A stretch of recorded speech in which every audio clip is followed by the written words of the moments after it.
What's going on, everybody? I'm here with Sergio, Checo, Rodriquez, now Sergio.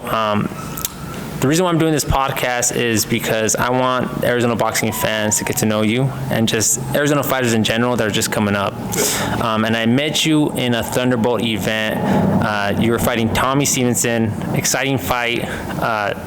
Tommy Stevenson didn't want to go down. I mean, you're hitting him with some bombs. So afterwards, I interviewed you, talked to you, and you really down-to-earth guy. And from then, you fought in another Thunderbolt event, or actually you were supposed to fight in a Thunderbolt event, and it didn't fall through. Yeah. And then also you signed recently with Iron Boy. You fought what was that fighter's name again?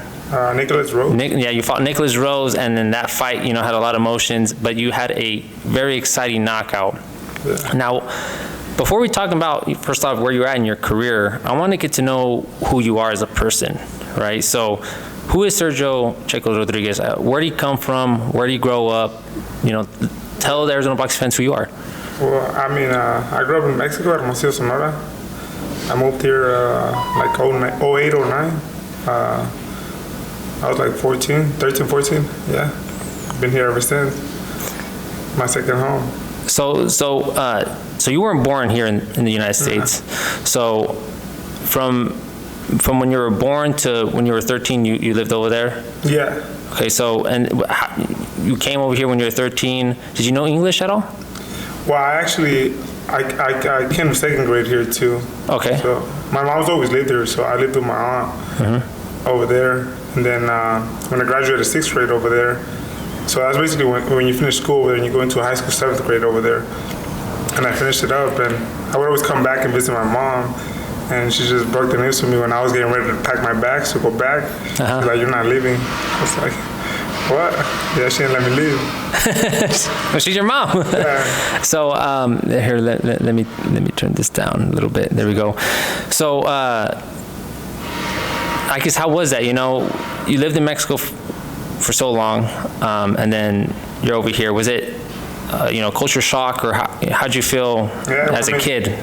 Well, at first I was like mad. I wanted to go back. I was like, because I already had everything ready, I was gonna start high school there, because the seventh grade over there is different. Yeah. So middle school is like 1 through 6, and then high school is like 7, 8, and 9, and then basically like college. So it's a little different. So I already had like my, like your classes and everything. So I knew who I was gonna be with over there, and like your friends and everything. And then she just told me like the last day, like she didn't tell me like when, like the whole time. She already knew, but she went to the last day. She's like, you guys not living to me and my brother. And I was like, so do you still have a lot of friends over there in Mexico? Yeah. I'm not like very good with long distance, but yeah, I speak to them here and there. Do you ever go back and visit? Yeah, I think the last time I was there was like a year and a half, 2. I was gonna go after my last fight. I was gonna fight in 2 weeks, but you know how like the event got pushed back. So I didn't go. I ended up going, but yeah, I plan on going after one of my fights. Just practice so much that I can't leave. Yeah. So do they know you're boxing over there? Do you have like fans over there that talk about your fighting stuff? Because I had them all in my old Facebook, and it got hacked. For some reason, I couldn't log back into it. Yeah. So I had to make a new one, and I haven't really added like a lot of people like from over there. So yeah, they know I've always boxed, but yeah, I don't know if they know that I'm like doing it professionally now, how it's going. A couple of them do, because a couple of them have me on Instagram, but it was mainly on Facebook where I would communicate with them through. Yeah. So you come over here, your mom breaks the news to you, hey, you're not going back to Mexico. Talk about, your first couple years here in the United States. Was it, how different is it here from Mexico, Especially as a young kid, Well, yeah, like school and everything. Like you said, like I got here kind of young, so I kind of got used to it pretty fast. Just where it was like a little tough when like people try to make fun of your accent and all that.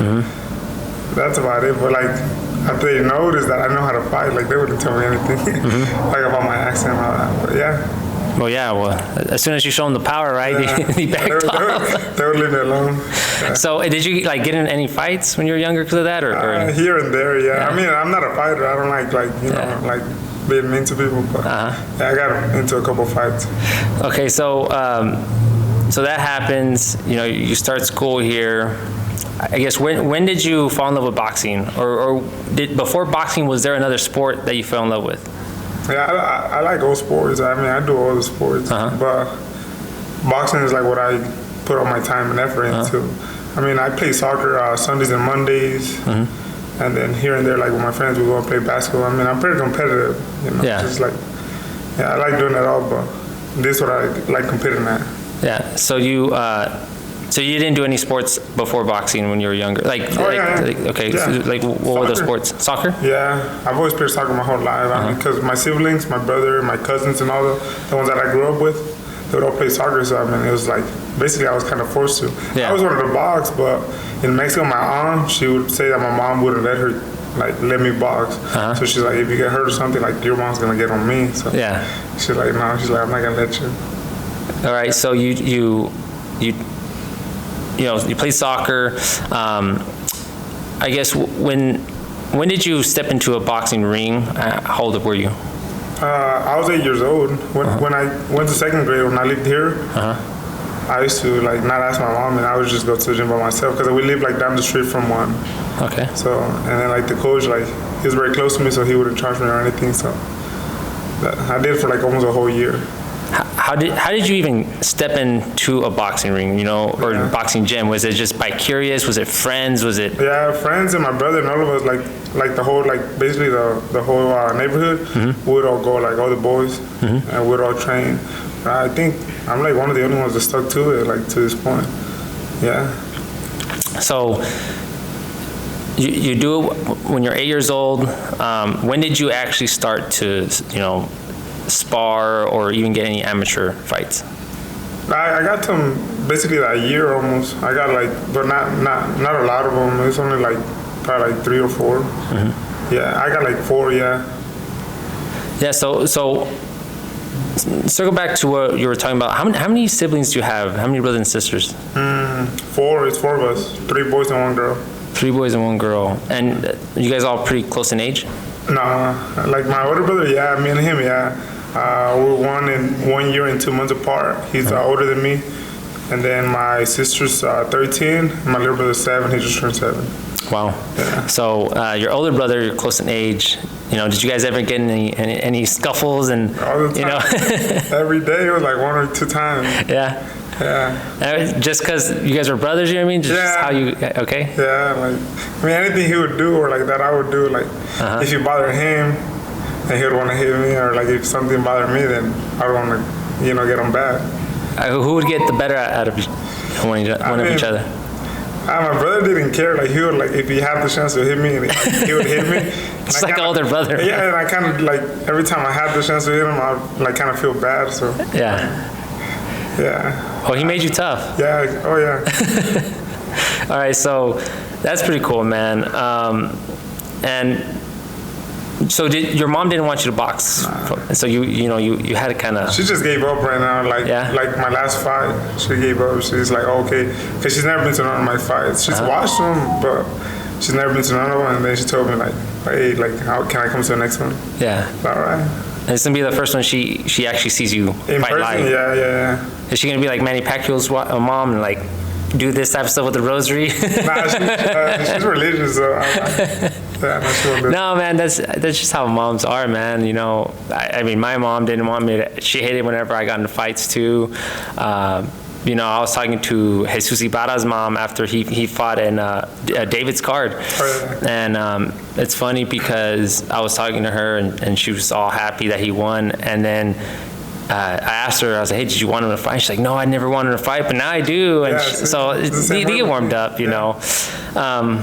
Now, let's also, I'm curious to talk about when you were here in the United States, because you got here and you didn't have, residency here, right? No. So I guess, and do you have residency now? Yeah, I do. So let's talk about that. How did you go? Because last time we talked, you told me the story of how it happened. So I guess kind of explain how did you get residency, because it's kind of a crazy story, right? Yeah. So, like my mom was at her friend's house and they got robbed. And like I guess those guys, like, when I was younger, I was like kind of like 12, 13 when this happened. And I guess those guys, they killed a couple, or like they killed a couple people at another house. So they were able to like, they asked my mom if she wanted to be a witness or like press charges, and she would like basically qualify for that. And yeah, we got like a visa first, and then like after that was expired, then we just applied for a resident, like a green card. Yeah, and we got approved too. So yeah, it's pretty crazy, man. Because you know, like you said, that those people, those criminals that killed someone, they robbed you guys, man. Imagine if you were there. Imagine if your mom was there. You know, everything changes, right? My mom was there at the house. Oh, she was there when it happened? Yeah. So they literally robbed her, like, at gunpoint? Like, yeah, her and, it was at her friend's house, so they got my mom and her friends and the daughters and everyone, and they tied them up, they put them in the restrooms, yeah, all that. Oh, whoa, I didn't know it was that, like, serious like that. Yeah, the husband was there too, like, all of them, yeah. Damn, man, this, you know, you hear stories like that. It sounds like the movies, right? Like you tie them up and... Yeah, well, the way it happened, because they were in the garage, and my mom's friend's husband was working on the car. He was doing mechanic. That's what my mom was telling me, and then she's like, the guys came up to us, and they were like, hey, our car broke down. Can we borrow a phone or something like that to call and get help? So my mom said when she gave him the phone, the guy put the gun on her. Oh, my God. They took him in. That's, I mean, I got a little chills just hearing about that, man. You know, your mom's a good person, right? And you said she's religious. She's gonna help someone out, and for someone to do that to her, man, she probably got, you know, blue-faced and everything, man. Yeah, for a while, like when it would get dark and stuff like that, she would not want to be out. Like she was kind of like traumatized for a little bit. I think she got over it now. She's all good. Okay, yeah, no, that's It's been like 10, 15 years since this happened. I think something like that. Still, man, stuff like that, man, kind of makes you think, right? Like crazy people out there, but. I mean, thank God she's fine. Yeah. You know, you're fine. You know, you're able to get residency here and become a citizen, and like your mom too. So, you know, a lot of people don't know, but shit like that happens. You know, and I'm glad that you're able to benefit from you know, a bad situation, and something good came from it. Because look, you're here, and you know, your residents helped your family out. Now, you grew up with your mom, and you know, last time we talked to you know. You're telling me you're not close to your dad, but your dad was a kickboxing champion in Mexico, correct? Karate boxing, yeah. So, is your dad built like you, like kind of like Mike, you know, like Mike Tyson, like that? Like you're saying that your family comes from like laying bricks, right? Well, like a lot of my uncles and them, they do construction, but back in Mexico, So they're pretty big. They're pretty tough. Yeah, because I mean, your body style. I mean, it's not a shocker that your number one attribute's power, because you have that strength. You know, you have the body, right? Big old neck, you know, just wide like Mike Tyson, like tank, you know, and it's something about the way your body's shaped, your genetics, that shows in the ring too. You know, if you're fast, you're gonna be slim, and whatnot. But yeah, I was curious. You know, like, does it run in your genetics, like power and strength, just? Yeah, because I mean, looking at all my uncles and my dad, I mean, they're all strong. I know when my dad's young, well, he was like 18 when I was born. Right now he's like 45, 46. Yeah, I mean, I'm pretty sure if I got into it with him, he used to put up a good fight. So you didn't grow up with the father, man. You grew up with your mom. Your mom raised you. And that's pretty cool, man. Your mom raised a fine young man that's, you know, has a career and a goal to become a world champion, right? That's kind of unique, and it's a unique story for your mom too, right? You know, she's raising a fighter. She raised a fighter. Yeah. You know, so is that the kind of mentality that you and your family have, like the fighter mentality, like always strive, you know, work for what you want and stuff like that? Yeah, well, I mean, she wanted me to go to school though. She like bugged me for a while, like go to college, I'll pay for it, like it's like I'll do whatever I can for you to go to school. But she ended up giving up when I was like, I basically only went to high school, so you wouldn't get mad at me. But I was like not into school. So let's say if you did go to school, what did you want to go to, or what did you want to be? What did you want to get a degree in? I kind of like. Be a teacher, but they don't make money, so That's funny, man. Because I went to school to be a teacher too, and that's the reason why I didn't get it. Because I mean, it sucks to say, but you get a regular job, and a regular job will pay more than a teacher. Yeah. But that's not to say that teachers don't do a lot, man. And I appreciate the teachers that are there and the ones that do stick in that career for so long with so little pay. Yeah. Because it's a hard career, man. And I think becoming a teacher, it's a lot. It's self-rewarding, right? Like talking with kids, and so you're good with kids. Oh yeah. Yeah. So and it makes sense too, because last time we talked to here too, and every time I come to the gym or I talk to the owner here of Old School Boxing, Heath Curley, he says that you're always helping out the kids. Yeah. So where does that come from? Are you just want to give back that way? Is helping I got little siblings, my little sister's 12, 13, and then my little brother's 7, so I want people to treat them good too. Yeah. And I had to wait forever to get siblings too. Yeah. I was on a little brother and little sister, but that's cool. So I mean, I had to go older than my little sister. I'm like older than her by almost 10. My brother's I'm about to be 27 pretty soon, and he's 7, so I'm basically 20 years older than him. Yeah. Wow. So you were the littlest one for a while, right? I understand how that feels. I'm the littlest in my family too, so it's you kind of wish you had like a little brother, right? I had already gave up almost. I was like, I'm not gonna have a brother no more. Oh yeah, well you're 27, and you're probably just like, my mom's probably not gonna. Well, is your mom young? How old is she? My mom's 46. Oh yeah, she's super young. Yeah, she's young. Yeah. So all right, so you step in the ring when you're 8. We talked about that. Let's talk about when you're a teenager. Did you go back into boxing? Or when did you stop? Because I know at one point you stopped boxing, right? Yeah. And when did you come back to the sport? I've only boxed when I basically lived in the U.S. So when I was in 2nd grade and I was like about 8 years old, something like that, that's when I would box. My coach would pick me up from the house for the fights and drop me back off and all that. And then when I moved back to Mexico with my aunt, she wouldn't let me. They wouldn't take me. And so I lived over there from basically 3rd grade to 6th grade, almost like 4 years. And then I came back, and that's when I started boxing again. I started boxing for like 2 years. And then when I went into high school, that's when I stopped because I was just being in school. I wanted to play sports in high school and do that stuff. But then I graduated high school, and I came back into boxing for like another year and a half. And then I turned 21 and I took a little break. Okay, so you at 21, what gym? Because last time we talked here, you said you went to, what was that gym that you met Charlie and Brian at? Oh, we met at Knockout Boxing Gym. Okay, so you went to Knockout Boxing Gym. You meet Charlie and Brian. And first of all, let's talk about your relationship with them, because their dad is your coach, right? So I guess how'd you meet them? Did you meet them at the gym, sparring them, or just kind of talking to them? When you go to the gym, everyone's gonna be close. Everyone's gonna know each other. So I mean, in a knockout, everyone there's only one coach, Andy. Yeah, so we're all like pretty close there, and I was really close to his dad too. And then I kind of stopped boxing, and they went their own way. So their dad started coaching them. And when I wanted to get back into it, I started talking to them. I was like, what are you guys training at? I asked Charlie, and he's like, Old School. And I was like, send me that address over there.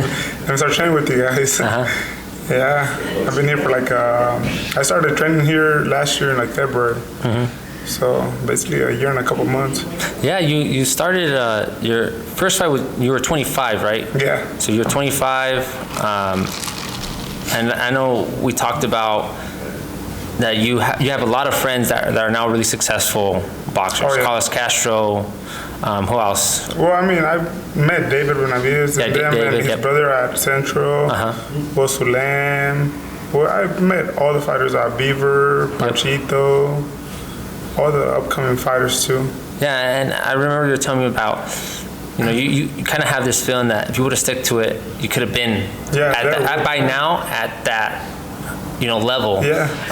And I really do believe that, and I feel like you're going to get to that point because you're an explosive fighter. I believe you're going to knock out more fighters than you go into decision because you're that type of that's just the fighter that you are, right? You're gonna knock people out.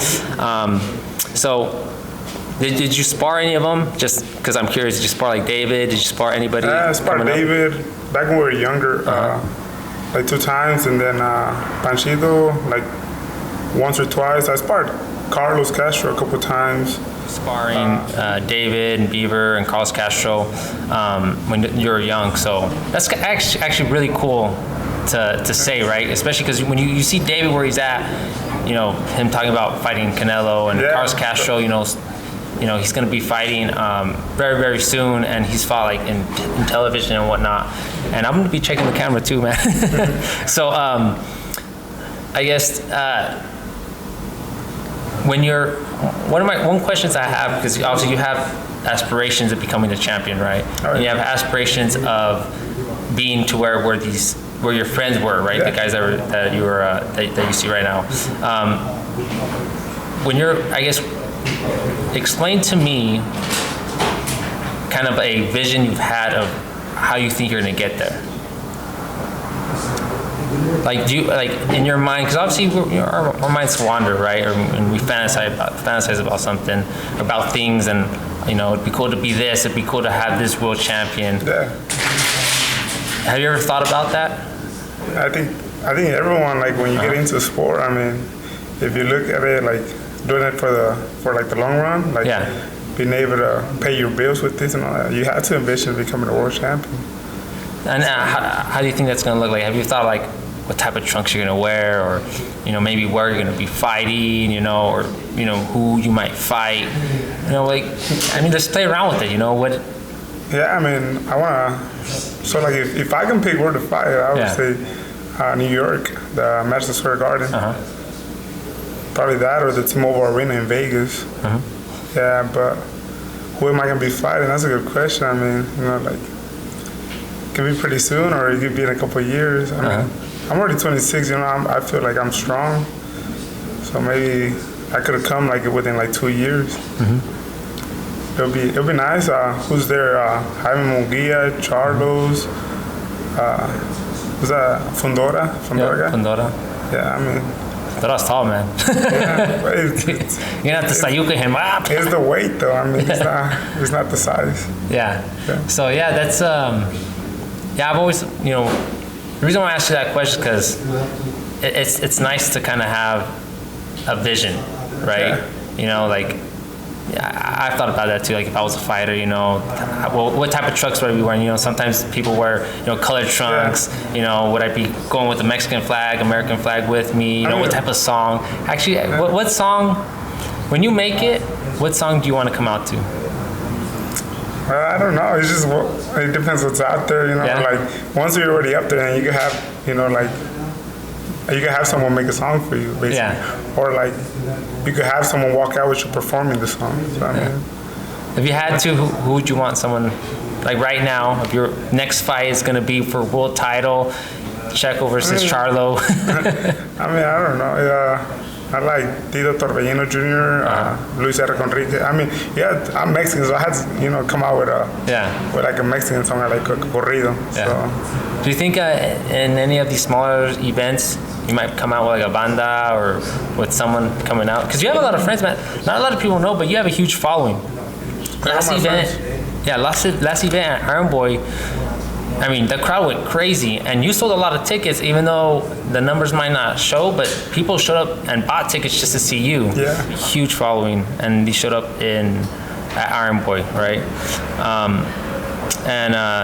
You know, you probably have a lot of friends that are musicians, and a lot of friends that would probably love to make a song for you. So, I mean, if they're looking at this, they're probably going to make a song about you, Checo. So, I guess, where did your big following come from, man? Is it because you make a lot of friends here and you know, from high school, or you just go out there and, you know, where does your following come from? I mean, basically I'm everywhere. So, I mean, I play soccer, so a lot of my friends from the soccer teams, they go and watch from here, from the gym, and then like from high school, a lot of friends from high school. So, yeah. And then like, so I've had 2 pretty good knockouts, and people want to keep watching them. So, Yeah, that's cool. And you were also, I remember after the show, actually after all your shows, right? But I saw, especially on Iron Boy, what you do is after fights, you interact with your fans. Yeah, I go and say what's up to all of them. Yeah, and that's pretty cool. I remember I saw you in the entrance of Celebrity Theater, and you had a couple friends come up to you and they're like, yeah, and they're joking with you. Yeah, you wouldn't do that to me or something like that. They're just, just talking crap. Oh, that's how they all are. Yeah. So, and that's one thing that is going to build your fan base even more, because they're going to relate to you. Yeah. Right, and they're going to say, hey man, this guy talks to us, even after the fight. Oh yeah. So that's actually something pretty cool. So if you guys go to see Sergio fight, just know that you get autograph probably or a picture, but also you can ask him conversation, right? Yeah. Now let's talk about before we talk with your coach Heath Curley, let's talk about old school boxing, man, because this is such a cool gym, and this gym's doing actually a lot in the community, and I'll let Heath talk about that. But talk about it. How's the training here, man, at Old School? How's the atmosphere, and just talk about how cool the gym is, because I'll let you talk about it. I think we're all pretty close here. We all know each other, We're always supporting each other. When someone's gonna fight, we all want to go. I mean, I'm there like at everyone's fight. Every time, I don't like missing them, so because I don't want them, to feel like we don't support them. Yeah. So, and how's, like, in your opinion, how's Heath Curley, as a person and as an owner? Because I know you guys are really close, but what makes him special as a person? Because I feel like I can talk to him anytime, if I need something, I just message him, and he's always responding.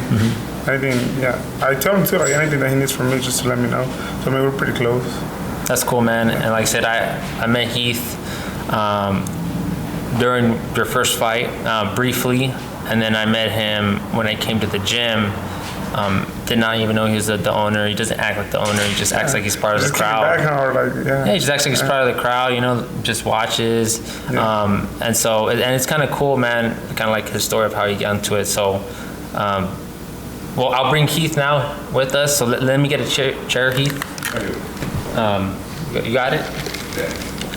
So, ladies and gentlemen, this is Heath Curley. This is the owner of Old School Boxing, man. I also want to say, man, thank you for allowing me to use this facility, Heath. He's coming right now. If the camera times out, just be patient, guys. It's not as bad as the first time. All right, so this synced too? Yeah, it's synced. You don't have to put that. Those headphones they're not so good. Okay. But we could hear you. Okay, cool. Right, you could hear Heath. Yeah. All right, guys. So, awesome. Ladies and gentlemen, this is Heath Curley. He is the owner of Old School Boxing. Super cool guy, down to earth. You would not even know he was the owner of Old School Boxing. And also, he's doing so much here for the boxing community here in Arizona. He's working on a lot of big projects. I'll let you talk about that, Heath, so go ahead.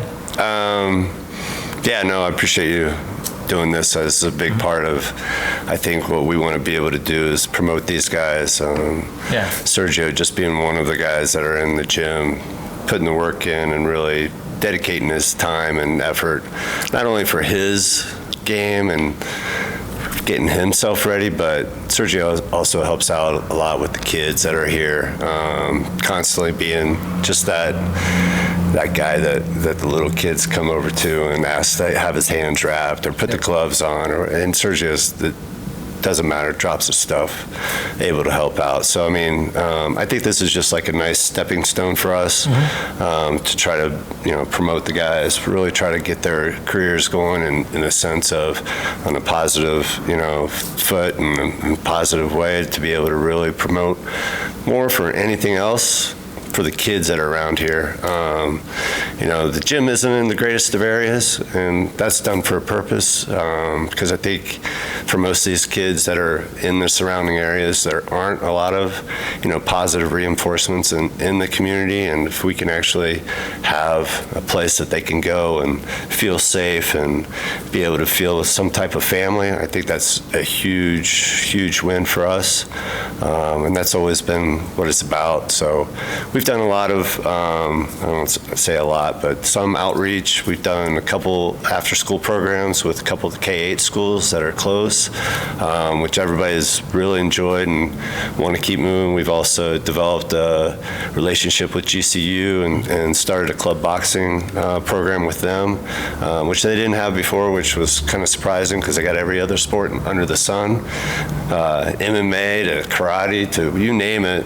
They never had any boxing, so that was kind of an eye-opener for me. And they're the only ones that are actually, as a university or college, that actually has it here in Arizona. So we're hoping to expand on that. But I think the real motivation for us is really to bring boxing back as a sport that kids learn from the time that they start school to the time that, whenever they want to finish, because it's not a sport where, people just stop practicing, stop training. They continue on even later in life because it's such a great sport to be able to get in for your conditioning and for your dedication and really for your mental game as far as, because it's tough. It's not easy. I mean, this guy knows for sure, the time and effort that he puts in, and, whether he's going to get a fight or not really comes down to a lot of factors that are way beyond his control, and sometimes that's not the best. You're working with the universities, and they're also doing a lot of things for, you're part of this elementary school that's right by here. What's the elementary called? So we have Granada. Is that right? Granada East, which is literally one block north of Indian School on 35th Avenue. And then we also work with Marist Schools, which is 15th Avenue and Camelback. Those are the two programs we started. Last fall, we started the Marist Schools, and then this past semester, we just started the Granada East. Okay.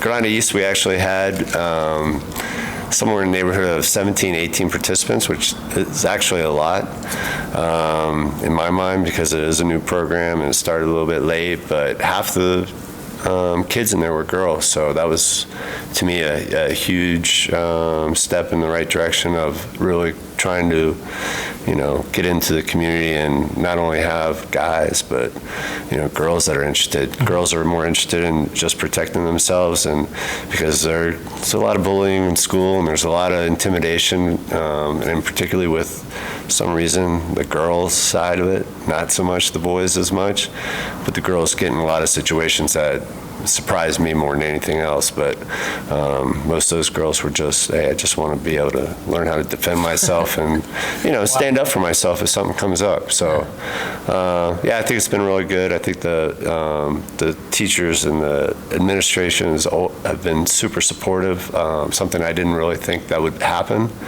I thought they would take it more of as a violent sport coming into a situation that probably wasn't good in the first place, but I think with some discussion and some understanding, I think they were more like, I think this is what we need, and I think this is something that we would like to continue. So it's been cool. It's not something I really thought about or thought that it would be possible, but just something I think that I'd like to do. I'd like to be able to have it so that, back in the day, this is what you learned. You actually, in PE, you learned how to box. You learned how to defend yourself because, in the early 1900s, you're talking about World War I, World War II, so they were getting prepared for different things at that time.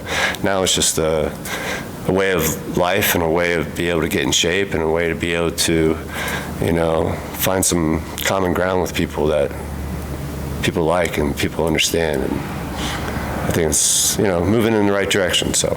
Yeah, no, and that's, you actually opened my eyes when it comes down to, girls being bullied more than boys, where it kind of seems that way, right? What you're getting from these school districts. I never realized that, but it's cool that you're giving, first off, boys and girls an option to defend themselves, or giving them an option to learn from you guys, and also, one of your boxing trainers has a daughter that trains here, and then I forgot what that one girl's name, the one that sometimes trains here. She's like about 28 years old or whatever. What's her name? I'm not sure which one. She has curly hair. I don't know. You know what I'm talking about? Juanita screams her name every time she walks in here, right? Chelsea? Chelsea. Yeah, Chelsea. Chelsea. Oh, yeah. So Chelsea, she trains here. Yeah, she's good. Yeah, and I mean, that's cool that you not only want to help out boys, because boxing, there's a lot of, the girl part of it's coming up, but it takes like people like you that are really pushing it. That's going to help it grow. I'm sure there's going to be a lot of girl fighters out of your gym coming out, because you're helping the not only the male community out, but the female community out to learn how to defend themselves. And one of them's going to fall in love with the sport and want to become a pro fighter. Yeah. So. We have one in-house right now that's going for her second fight here in the next, I think July 16th and then August 6th. So she's got 2 fights coming up that she's preparing for. But yeah, right now we only have 1 pro female fighter, but like you said, it's one of our coach's daughters, and she's good when she puts time in. She can be tough. So yeah, what's her name? Melly. Yeah. Just so people know, Melly, and what's her last name? I want to say Mendoza, but I don't know if that's correct. That's my apology. Well, yeah. That's not bad. So you're doing a lot of things for the community here, but not a lot of people know who Heath Curley is as a person. First off, where were you born? Were you always here in Arizona? Who are you who's Heath Curley, Well, where do you come from? Kind of like what you said, you didn't know if I was really the owner in this place. I kind of try to stay behind scenes. Yeah. It's more for these guys. It's not about me, and that's probably the biggest thing for me, is not to be in the limelight or not to step out in front. It's really just to be able to push things along and get open doors that might, not be open to everybody, and really try to, make a way for these guys that are, struggling just to make their way in life, and, providing boxing as one of those avenues that they can actually accelerate and go on from there. Because it's not only just the boxers, but, we have trainers, referees. We have a lot in this sport that people don't know about, and those avenues are open to people. It's difficult to open those doors if you don't know which ones to open. For me, I've always been an athlete outside of boxing. Boxing was always a love, but never available. So it was always, the usual baseball, basketball, football. Did all that through high school. I'm from the Sticks in West Virginia. That's where I was born. So I know what it's like not to have much. And we moved when we were young because my mom divorced when I was young, so we moved out of there and into Ohio, and that's where I fell in love with sports and really, love to excel and love to put in time and effort just in the practice and the regular routine and stuff like that. So I got bored with those sports, team sports and stuff like that. Really wasn't pushing. We used to dominate around here for, flag football, city leagues and stuff like that. Yeah. I mean, easy, but, after a while you kind of go, there's got to be something more. And, boxing was a huge challenge because it is just you and the other guy, and that's it. And most of the time it's just you, you in the bag, you running, you doing whatever to get in shape and stuff. And that is, mentally, it can be a huge drain because it is so lonely. I just heard, the other night with the NBA Finals with, what's his name? From what team? From Warriors. Stephen Curry? Nah. Clay. Yeah. 2 years of just mentally grinding it out, and yeah, exactly. Those guys just have time and effort and stuff like that away from their team. But this, is a team sport, but the boxer's the player, so that's it. So, there's a lot of time and effort that's, just by yourself and just trying to perfect your skill. Yeah. So, for me, how did this happen? Yeah, how did you even get into the sport of boxing here in Arizona, because was it, last time we talked, you briefly talked about you were at another gym, and you were you sparred, couple people your weight. So talk about that. How did you start this whole gym? Yeah, so we really started, or I started, sorry, at Iron Gloves over in Tempe. It was convenient, close. I met a bunch of the trainers there, which were all young. Chris now has moved on, and he owns his own gym now at Pro Edge with his dad. Santiago does a lot of the running of the day-to-day, but he was really one that put that together, and I just followed him along because he was, I trained with him, and so I was introduced to a bunch of good guys, but at the same time, they kind of had a business plan to not continue with just boxing, but they want to do MMA, so all the boxing stuff kind of shrunk down from a, I don't know, probably 16, 18-foot ring down to like 10 or 12, like super small, and I was probably the smallest guy that was really working in the mornings with these guys, and some of these other guys were 220, 240, big guys that with a small ring, I may as well get a phone booth and just hang out and beat each other the brains out. So, a few of us, I was with probably 6 other guys that wanted to look for a place for their own, and, just have boxing and just have dedicated for guys that want to actually fight, and not to be able to do the fitness stuff, and not to be able just to come in with some, 9 rounds or some, not a gimmick, but it's, just an easy way for people to learn. I'm more in line with what Sergio does. I'd rather see guys like this come in and, be an amateur, turn pro, and be able to, go and knock people out and, bring big crowds and stuff. That's the kind of excitement that I was more interested in, and not the day-to-day stuff, but more of the, what's the end game? Where are we trying to really take these guys? And it takes a lot of time. I mean, this thing's been sitting around for 5 years, and it takes some time. I mean, people come and go, coaches come and go, boxers definitely come and go. I mean, keeping those guys in here to say that, everybody has high hopes and dreams as they walk in, but, the day-to-day, the grind that it really is, takes a toll on people, and all of a sudden they're finding their own way to something else, to another job or to another city or to another gym, and that happens, and you got to understand that. But I think for us, it's really trying to build that community of the gyms, of the boxers, of the coaches, so that we can actually, do something great here in Arizona, which is actually propel, this great, talent that we have here to another level that is recognizable, that that we look like California, and we look similar to Vegas, where everybody wants to go and fight, train, spar, but one of the guys left this morning. I asked him why he kept coming in to spar, and he goes, the only gym that you guys actually have boxers, like not one, but boom, boom, boom, a number of guys that we can actually work with. So that to me is kind of confirmation we're moving in the right direction.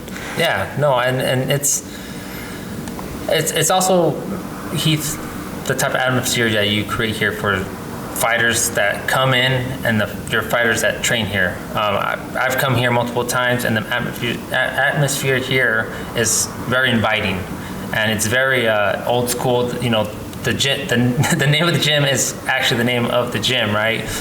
You built that atmosphere. It's old school. You come here, you train hard. You want to fight, you can fight.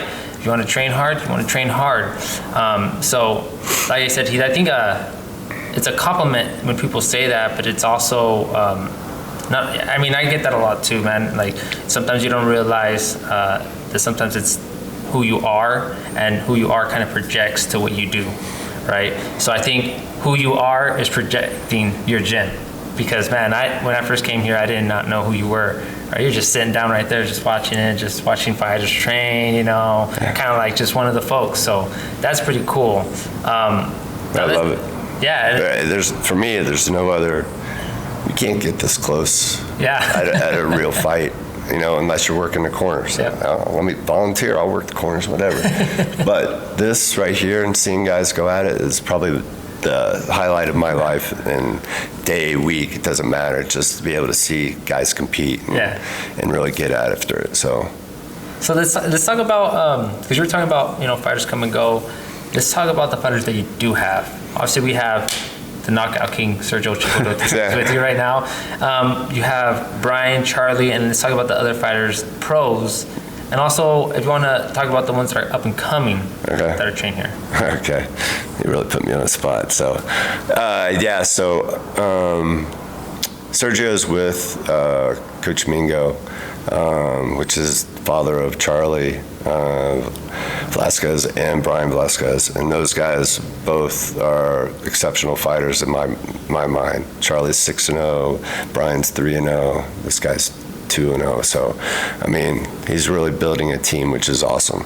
And pretty much for him, for Coach Mingo, he trains him how he wants to, comes when he wants to, does what he needs to be able to get these guys ready. And that's something that, I believe in the coach and the actual fighter.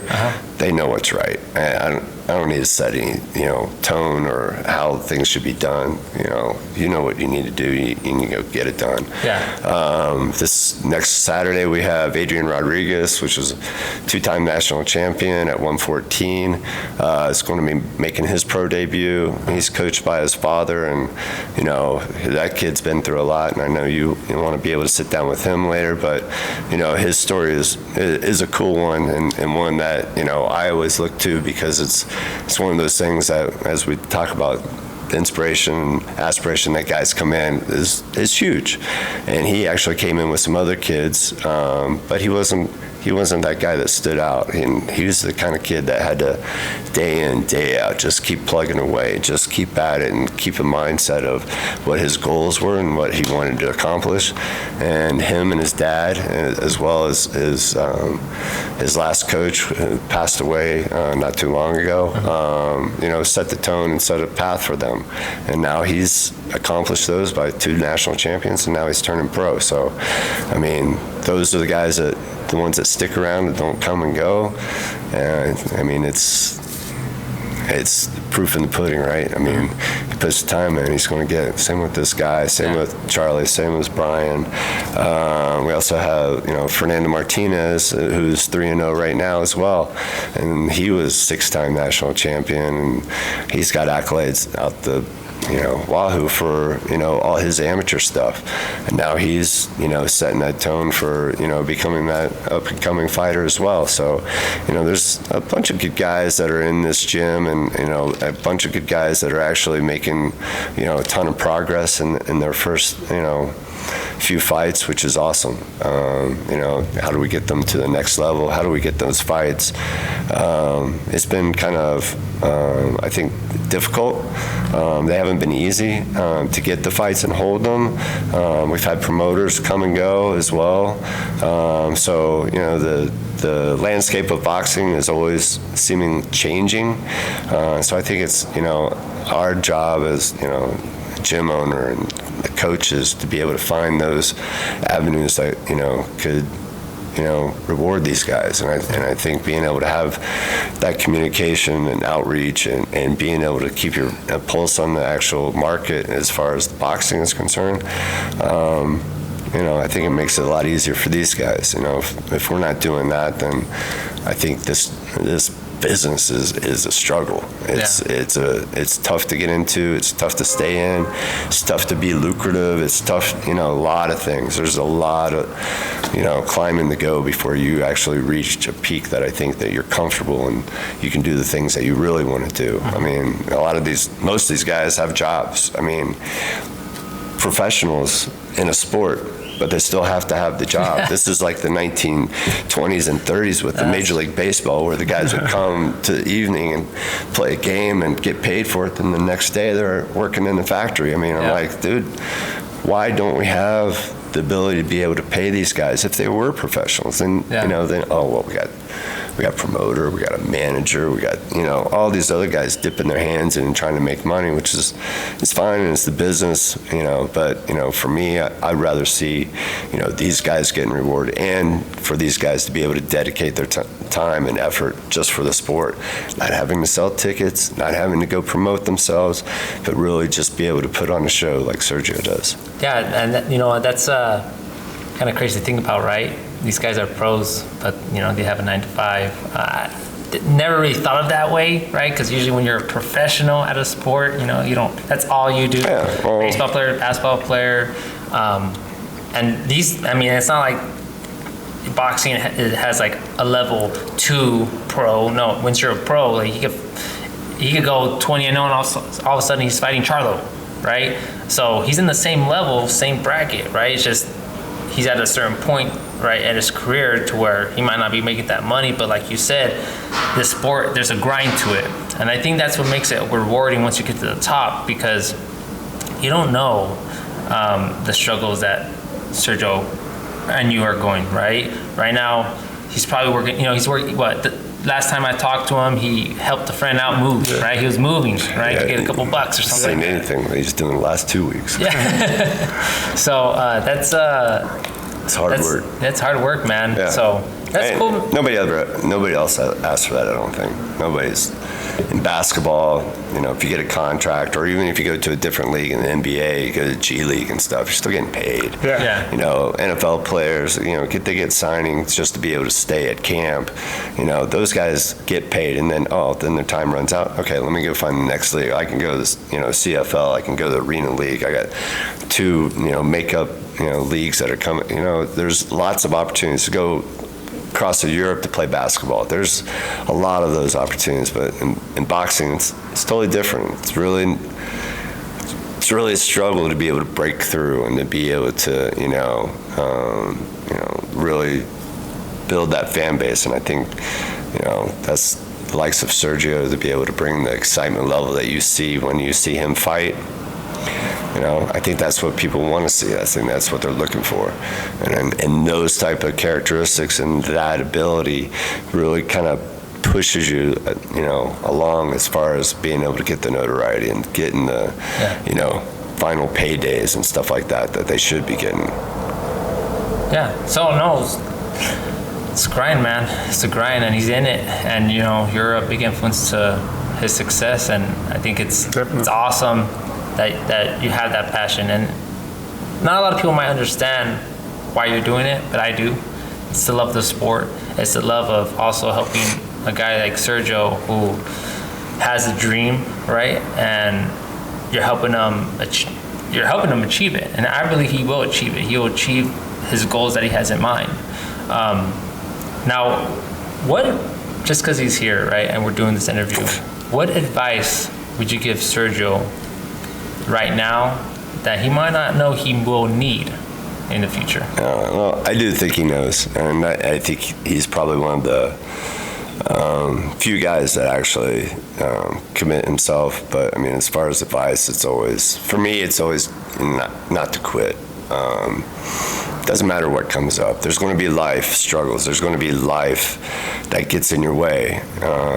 And I think what I see most of all for people that don't make it are the ones that, go, dang, I got all this stuff to take care of. I got, whether it's family, girl, kids, it doesn't matter.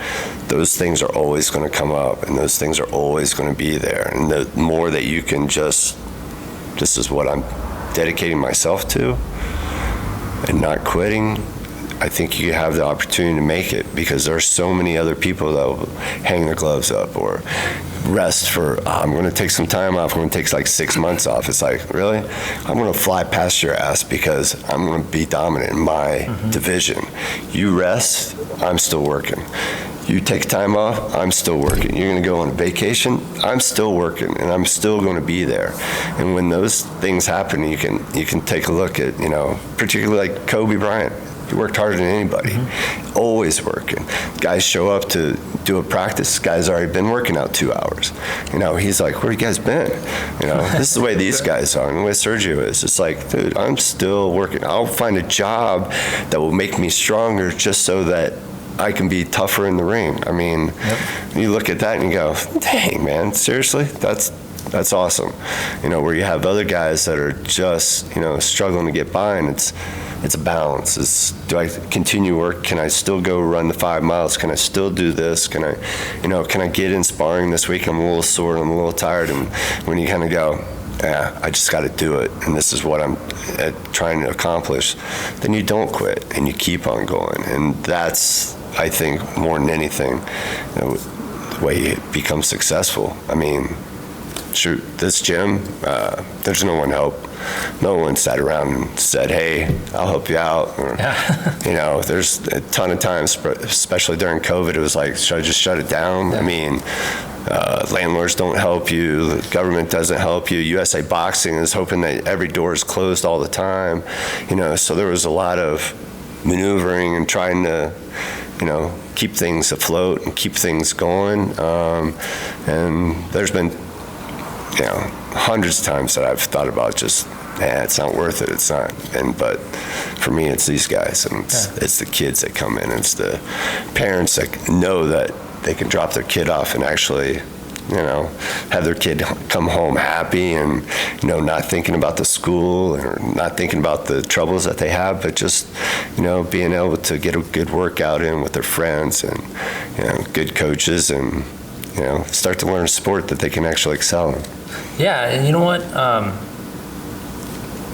You might not realize it, but you gave him another piece of advice right there, and I'll explain it to you. I don't think you might have realized it, but it was when he said, sometimes he thinks about, is this worth it, right? That's a piece of advice you should take, because he's thought about that. He's thought about not doing it, right?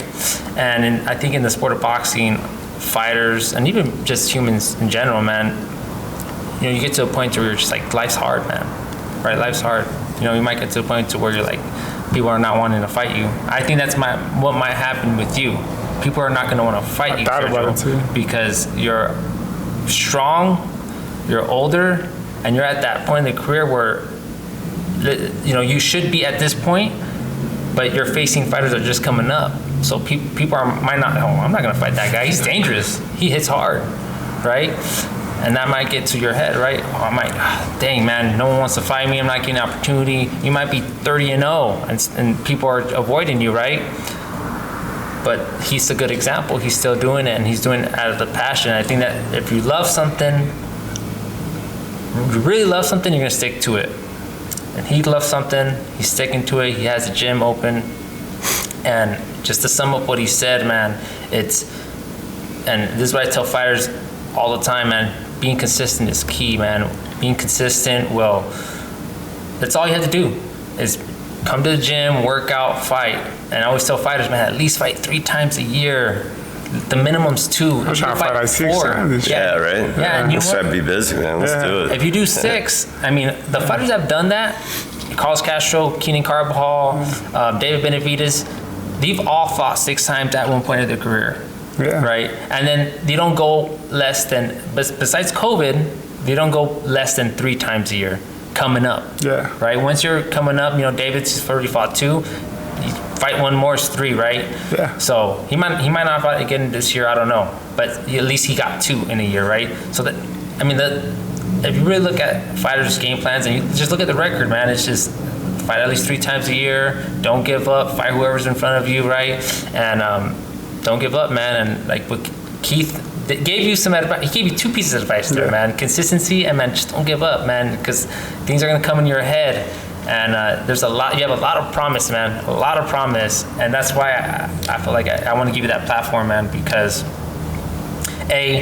you're going to be knocking people out. To the promoters watching this, to the fight fans watching this that don't know who this guy is, he is going to give you a show. He is going to, first off, most likely knock the person out.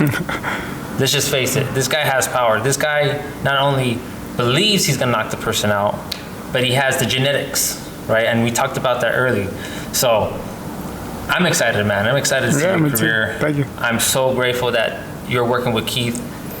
The key to success, too, is having a great team. And I think you have a great team. I believe you have a great team with Charlie's dad, Domingo. He's also a good guy, man. Hopefully I get to interview him and his son soon, too. You have Heath here, who's allowing you to use his gym and also create a good atmosphere for you to continue. So, man, I'm really impressed, man. I'm impressed with what you created and impressed with the type of fighters that you have around you. And I'm just excited for the future of old school boxing and his career and all the fighters here.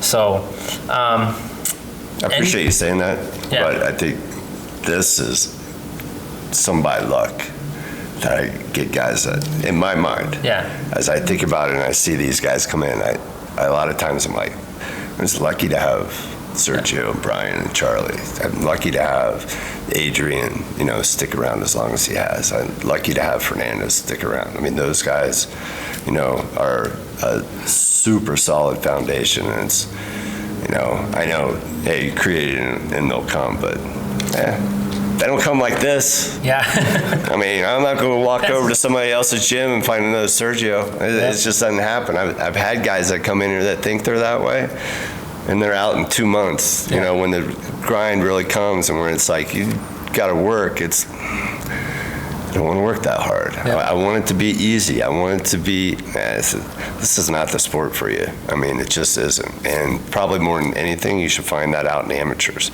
before you say, oh, I'm going to be a pro. I can be a pro just like anybody. Hey, go to Tijuana, I could beat somebody. That's fine and all good. But when when rubber meets the road, you got to work. You got to put the time in. You got to dedicate yourself. And if you don't, you're going to find yourself on that B side of this guy. So, I mean, it's inevitable if that's the way you approach this. If you don't approach it with the mindset that it's going to be tough. It's going to be tough and long. So, buckle up. Let's get this going. So, buckle up, Sergio. See you in 5 years where you'll be at, man. Yes, sir. Oh, yes, sir. All right, guys. Sure. Heath, thank you for giving me this opportunity to talk. First off, to use your facility, right? Like I said, I've told people before, this is a perfect size gym. It's not too big, not too small. Everything's pretty much spread out perfectly. You have a nice, area for people to jump rope, to shadow box, to do some ladder, to hit the bag. The ring's beautiful, and it's, just as big enough for people to. It's really cool. If you guys don't know, if you guys haven't came here to this gym, when do you have the kids train? Every night. Ask him. He's like, get me out of here before they come. What time? Like 6:30. Okay. If you guys are by, what is the address and what are the main cross streets for? Just so if people don't know. It's at Indian School on 27th Avenue, just south, 3602 North 27. Okay, so if you guys come here around 6:30, you guys have kids.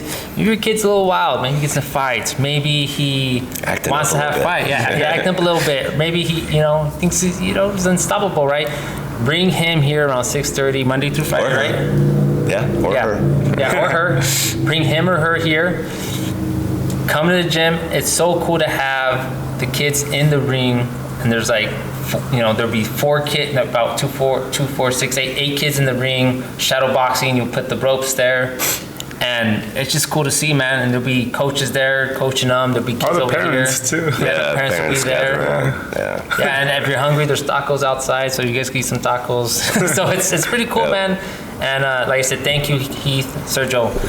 Appreciate you, man, taking your time on a Saturday. I know you could be resting, but I appreciate you giving me this, giving me the opportunity to talk to you. And I hope you're fans, and I hope you get more fans because of this. So thank you guys. So we'll do this soon, in maybe a month, maybe by the end of the summer. I don't know. We'll do it whenever it's right. Yeah. So, all right. Appreciate you guys. All right, man. Thank you.